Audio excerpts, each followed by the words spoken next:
बाळासाहेब थोरात आता पृथ्वीराज चव्हाण यांच्या भेटीला गेलेत आणि तिथून ते काँग्रेस आमदार यांच्या सोबत संपर्क करतायत। थेट आपण जाऊयात आमचे प्रतिनिधी नंदकिशोर यांच्याकडे। नंदकिशोर, बाळासाहेब थोरात, पृथ्वीराज चव्हाण आता इतर काँग्रेस आमदारांसोबत संपर्क साधतायत।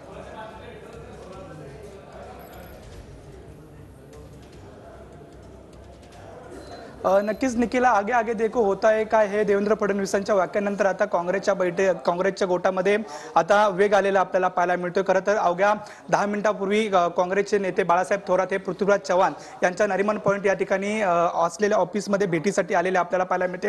आतमध्ये दोघांमध्येच जी गुप्त बैठक आहे ती सध्या सुरू असलेली आपल्याला पाहायला मिळते आणि पूर्ण माहिती घेतल्याशिवाय कुठलीही प्रतिक्रिया देणार नसल्याचं दोन्ही नेत्यांकडून सांगण्यात आलेलं आहे। मात्र सूत्रांच्या माहितीनुसार आतमधून बाळासाहेब थोरात आणि पृथ्वीराज चव्हाण महाराष्ट्रातील ठिकठिकाणी काँग्रेसचे जे आमदार आहेत त्यांच्याशी संपर्क सुरू असल्याचं जी माहिती आहे ती समोर येत असलेली आपल्याला पाहायला मिळते।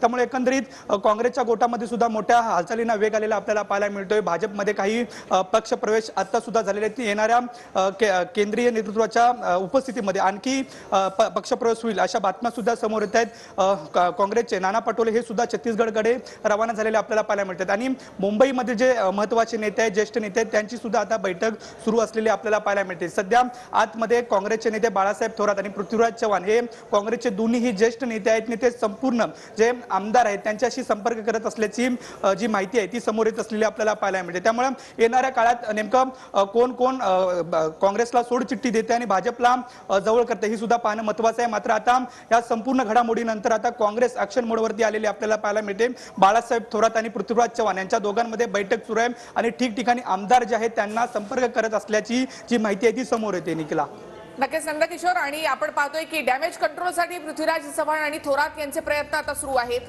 काँग्रेस आमदारांना संपर्क सुरू केलेला आहे। यापूर्वी मिलिंद देवरा असतील, बाबा सिद्दीक असतील यांनी काँग्रेस सोडली असली तरी काँग्रेसमध्ये एवढ्या हालचाली दिसल्या नव्हत्या। मात्र अशोक चव्हाण यांच्या रूपानं माजी मुख्यमंत्री आणि मराठवाड्यातला एक मोठा चेहरा यांनी काँग्रेस सोडलेली आहे आणि या सगळ्या पार्श्वभूमीवर आता डॅमेज कंट्रोल करण्यासाठी पृथ्वीराज चव्हाण आणि बाळासाहेब थोरात हे समोर आल्याचं पाहायला मिळतंय। त्यांच्याकडून इतर काँग्रेस आमदारांना संपर्क साधायला आता सुरुवात झाली आहे। अशोक चव्हाण यांच्या बरोबर कोण आमदार जाणार याच्यावर देखील आता काँग्रेसच्या नेत्यांचं लक्ष असेल। नाना पटोले स्वतः छत्तीसगडमध्ये रवाना झालेत राहुल गांधी यांची भेट घेण्यासाठी, तर